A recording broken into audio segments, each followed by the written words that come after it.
Gempa bumi magnitudo 7,8 yang mengguncang kawasan Pasifik Selatan, memicu peringatan tsunami di sejumlah wilayah, termasuk di Selandia Baru. Dilansir dari The Guardian, Badan Pertahanan Sipil Selandia Baru mengeluarkan peringatan bahwa wilayah pesisir Selandia Baru akan mengalami arus kuat dan tidak biasa. Selain itu diprediksi akan terjadi gelombang yang tidak biasa di pantai. United States Geological Survey menyebut gempa yang terjadi di dekat Kaledonia Baru mencapai kedalaman 38 km. Sistem peringatan tsunami Amerika Serikat mengatakan gelombang 1 meter kemungkinan terjadi di Vanuatu, sementara gelombang hingga 0,3 meter terjadi di Fiji, Kaledonia Baru, dan Kiribati. Gelombang kecil sebagai dampak gempa ini juga diprediksi terjadi di Papua Nugini, Guam, dan pulau-pulau Pasifik lainnya. Sementara itu layanan darurat negara bagian New South Wales menyebut Pulau Lord Howe juga dapat terdampak gelombang dan arus laut yang kuat pasca gempa ini. Komandan SES, Asisten Komisaris Nicole Hogan, mengimbau masyarakat untuk menghindari daerah bibir pantai.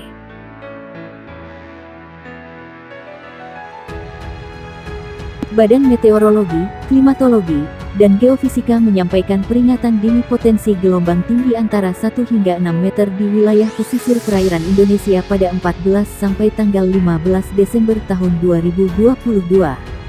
Menurut Kepala Pusat Meteorologi Maritim BMKG Eko Prasetyo, kemunculan gelombang tinggi dipicu oleh pola angin. Dia menyebut angin dominan bergerak dari timur laut ke timur dengan kecepatan 8-30 knot di wilayah Indonesia bagian utara, serta dominan bergerak dari tenggara ke barat daya dengan kecepatan 4-25 knot di wilayah Indonesia bagian selatan.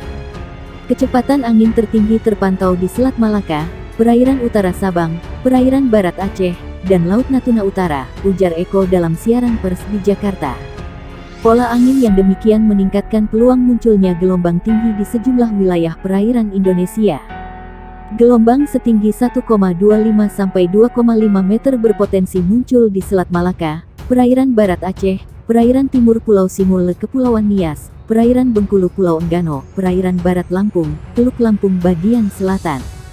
Kemudian, di Selat Sunda bagian barat selatan, perairan selatan Pulau Jawa Pulau Sumba, Selat Bali, Lombok, Alas bagian selatan, Selat Sape bagian selatan, dan Selat Sumba bagian barat.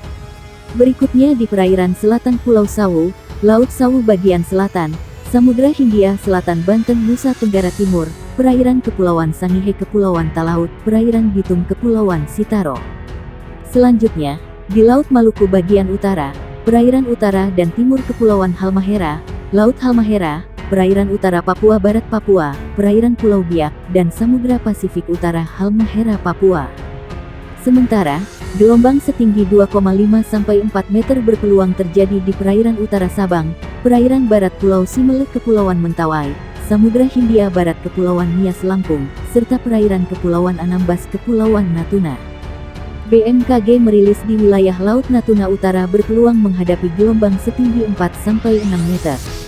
Potensi gelombang tinggi di beberapa wilayah tersebut dapat berisiko terhadap keselamatan pelayaran, kata Eko Prasetyo. Dia mengimbau pengguna perahu nelayan mewaspadai angin dengan kecepatan lebih dari 15 knot dan gelombang dengan tinggi di atas 1,25 meter. Untuk operator kapal tongkang diminta mewaspadai angin dengan kecepatan 16 knot lebih dan gelombang setinggi 1,5 meter lebih. Lalu, operator kapal feri diminta mewaspadai angin dengan kecepatan lebih dari 21 knot dan tinggi gelombang di atas 2,5 meter.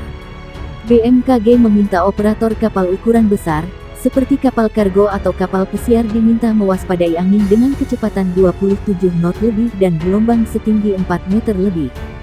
Badan Meteorologi, Klimatologi, dan Geofisika mengimbau masyarakat waspada gelombang tinggi hingga 6 meter di beberapa perairan Indonesia.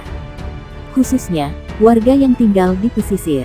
Dimohon kepada masyarakat yang tinggal dan beraktivitas di pesisir sekitar area yang berpeluang terjadi gelombang tinggi agar tetap selalu waspada, kata Kepala Pusat Meteorologi Maritim, BMKG, Eko Prasetyo, dikonfirmasi di Jakarta. Ia mengatakan pola angin menjadi salah satu faktor yang memicu terjadi gelombang tinggi. Pola angin di wilayah Indonesia bagian utara dominan bergerak dari barat laut menuju timur laut dengan kecepatan angin berkisar 5-25 knot. Sedangkan, di wilayah Indonesia bagian selatan dominan bergerak dari timur laut ke tenggara dengan kecepatan angin berkisar 5-20 knot.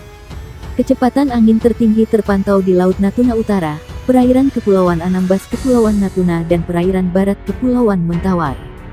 Kondisi itu, lanjut dia, menyebabkan terjadinya peluang peningkatan gelombang setinggi 1,25-2,5 meter di perairan utara Sabang, perairan barat Aceh, dan perairan barat dan timur Pulau Simele.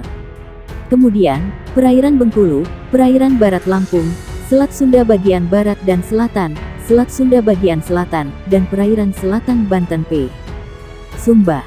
Badan Meteorologi, Klimatologi, dan Geofisika menyampaikan peringatan dini potensi gelombang tinggi antara 1 hingga 6 meter di wilayah pesisir perairan Indonesia pada 14 sampai tanggal 15 Desember tahun 2022.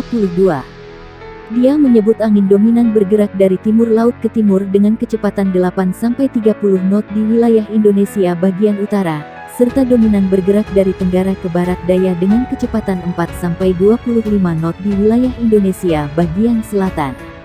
Kecepatan angin tertinggi terpantau di Selat Malaka, perairan utara Sabang, perairan barat Aceh, dan Laut Natuna Utara, ujar Eko dalam siaran pers di Jakarta. Pola angin yang demikian meningkatkan peluang munculnya gelombang tinggi di sejumlah wilayah perairan Indonesia. Gelombang setinggi 1,25-2,5 meter berpotensi muncul di Selat Malaka, perairan barat Aceh, perairan timur Pulau Simele Kepulauan Nias, perairan Bengkulu Pulau Enggano, perairan barat Lampung, Teluk Lampung bagian selatan. Kemudian, di Selat Sunda bagian barat selatan, perairan selatan Pulau Jawa Pulau Sumba, Selat Bali, Lombok, Alas bagian selatan, Selat Sape bagian selatan, dan Selat Sumba bagian barat. Berikutnya di perairan selatan Pulau Sawu, Laut Sawu bagian selatan, Samudra Hindia Selatan Banten Nusa Tenggara Timur, perairan Kepulauan Sangihe Kepulauan Talaut, perairan Bitung Kepulauan Sitaro. Badan Meteorologi Klimatologi dan Geofisika mengeluarkan peringatan dini gelombang tinggi yang berpotensi terjadi di beberapa wilayah perairan Indonesia pada hari ini.